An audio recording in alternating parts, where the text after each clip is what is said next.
नमस्ते सबैजना साथीहरूलाई।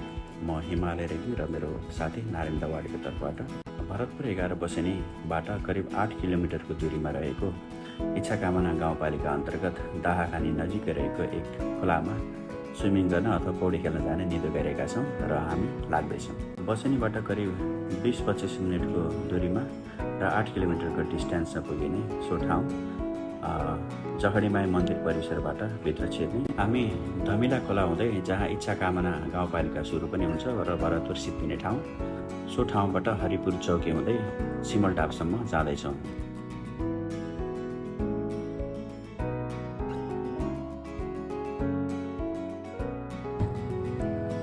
सिमलटाप बजार पुगिसकेपछि त्यसपछि थोरै माथि उक्लिएर पिपलटार पुगिन्छ र पिपलटार हुँदै अलिकति अगाडि उकालो लाग्दै जाँदाखेरि करिब 4 मिनटको दाहाखानीको फेरीमा पुगिन्छ, जहाँ यहाँ सानो एउटा खोला छ। प्राकृतिक रूपमा अत्यन्तै सुन्दर, सफा र हरियाली वनजङ्गलले घेरिएको झरनासहितको सानो खोला र आवाज हामीले सुन्न सकिन्छ र प्राकृतिक छटाले भरिपूर्ण यो हाम्रो चितवनको एक छोटो अनि रमाइलो प्राकृतिक गन्तव्य पनि हो र हामी सबै साथीहरूसँग यहाँ कहिलेकाहीँ घुम्न आइपुग्छौँ। यहाँको प्राकृतिक वातावरण कस्तो लाग्यो भन्ने सन्दर्भमा मैले मेरो साथी नारायण दवाडीलाई चाहिँ सोधेको छु। सुनौ उहाँकै आवाजबाट।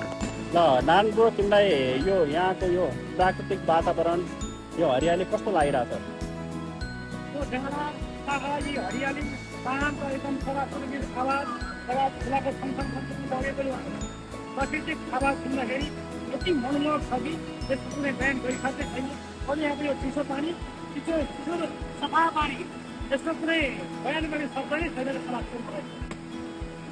अन्त्यमा सबैजना साथीभाइलाई हार्दिक धन्यवाद व्यक्त गर्न चाहन्छु। यो सानो छोटो भिडियो हेरिदिनु भएकोमा यहाँको महत्त्वपूर्ण प्रतिक्रियाको लागि पनि अपेक्षा गर्दछौँ। म रेग्मी हिमालय र एचआर एकाडेमी नेपालको यो पेजलाई लाइक, फलो, सेयर अनि सब्सक्राइब गर्न नभुल्नुहोला। हार्दिक धन्यवाद अनि नमस्ते सबैजना।